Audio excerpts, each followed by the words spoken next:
নতুন মন্ত্রিপরিষদ সচিব মহোদয়কে বাংলাদেশ সরকারি কর্মকর্তা কর্মচারী কল্যাণ সমিতি কেন্দ্রীয় আহ্বায়ক কমিটির পক্ষ থেকে শুভেচ্ছা এবং অভিনন্দন জানাচ্ছি। সেই সাথে 22 লক্ষ সরকারি কর্মচারীদের পক্ষ থেকে একটা দাবি তুলতে চাই।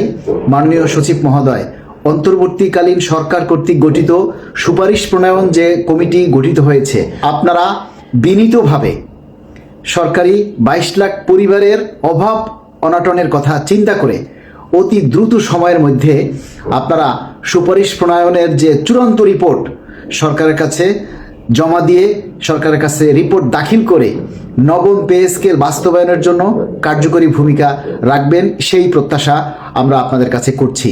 কেননা 10টা বছর আমরা নানা প্রতিকূলতার মধ্যে দিয়ে আর কুলাতে পারছি না।